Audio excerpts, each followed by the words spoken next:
Cheers. Stop making fun of me. Read your writing. Hello, Miss. Hi, everyone. Welcome to the Showgirls podcast. This is Chris. I'm Anneli, and we just wanted to give you a little introduction and let you know who we are and why we want to do a podcast. Go. You want to go first? No, you go first. My name's Christina. I was born in a really small town in Nevada. When I say small, like 1,200 people, no stop signs. Stop lights. You've been there. Yes. It's very small. I grew up to be surrounded with family on both sides. It's not even a Starbucks there. So I was like, what is happening? My great-grandma lived next to my grandma. Yeah. My aunt lived over the hill. Like, everyone lives really close. So you grow up going to my grandma's house every morning for breakfast. Right. And like, it's all about being with family. And I mean, that part I loved about it. Yeah, in which I grew up kind of in a similar situation. I grew up in the northwest of England, in rural England, in the countryside, where it was all farming land, and our closest neighbors were like a hike away because there were farming fields with sheep and horses and cattle. So it was that small village. Like, it was a village like a few miles away, and then there was a bigger town maybe 5 miles away, but very small and kind of remote and a little bit secluded. So kind of similar, but northern Nevada and northwest England. So Yeah, very different. yeah. And then I went to college in Reno. I had no idea what I wanted to do. I worked for the Metro when I first got out, and I hated it so bad I quit. What did you do for Metro? I worked in the jail, and what I did was like book in the inmates and release the inmates and talk to the inmates. In Las Vegas? Yeah, Oh, and it wow. was fascinating. Wow. But at the same time, I hated that job.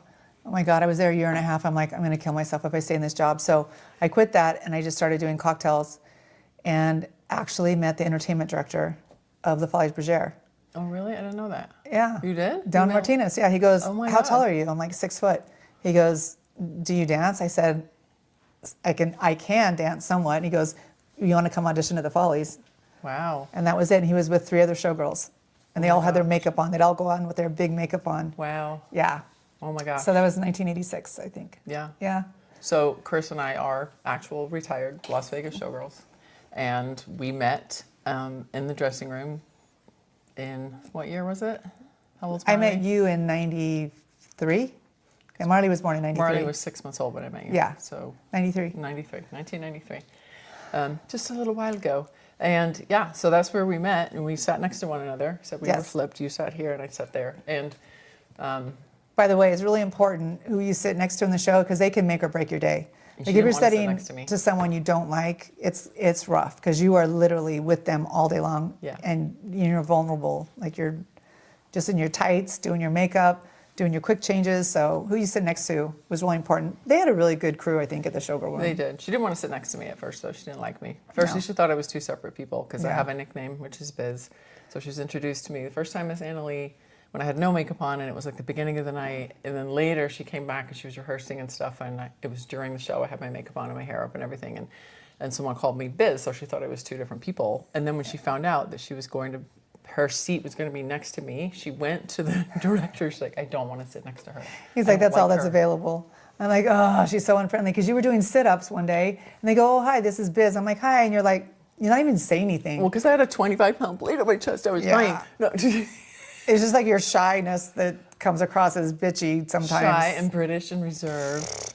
Yeah, anyway, I was like, not very friendly, because I'm small town. So, yes, I did not want to sit next to her. And then, it wasn't a very long. Oh, and the very first day, you were complaining about your boyfriend. Because I was breaking up with him. And I said, you have no problem? And you're like, I don't want to talk about it right now, which is the worst thing to say to me ever, anyone not wanting to talk about something. Because Chris is It's a like, chatterbox. what a bitch. And that was it.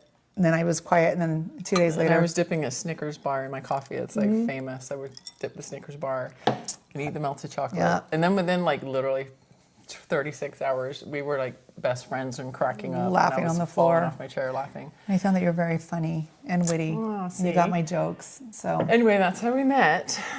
And actually now, so that was 1993. 2025, we still work together. And we worked together there for pretty much, yeah. 17 to 20 years or something. We work in aesthetics. We're both aestheticians. Yeah. And So yeah, medical aestheticians. Yeah, so we still see one another all the time, still work together. And we're both, what we have in common is that we're both research nerds, and we love to research everything. Everything. Everything medical, everything relationship-wise, everything if you have a problem, I'll research it.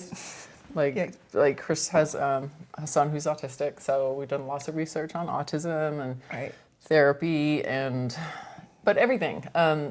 So now we're getting older. We're researching a lot on that because that's been a challenge. Is our latest topic because that's just lovely, and it was such a nice surprise to go into menopause and be like, oh God, now we have to deal with all of this. So infertility, like all kinds of stuff. So we hear all the time from our clients, like, oh, I'm going to ask you because I know you've studied this or you've looked this up, or, you know, people, we see, I don't know, 70 women a week between us. Maybe we're still in the treatment room actively doing lasers and facials and brows and all that stuff. So we are kind of known as the research nerds. So, and we sit and talk. Today we talked on the phone for 2 hours this morning.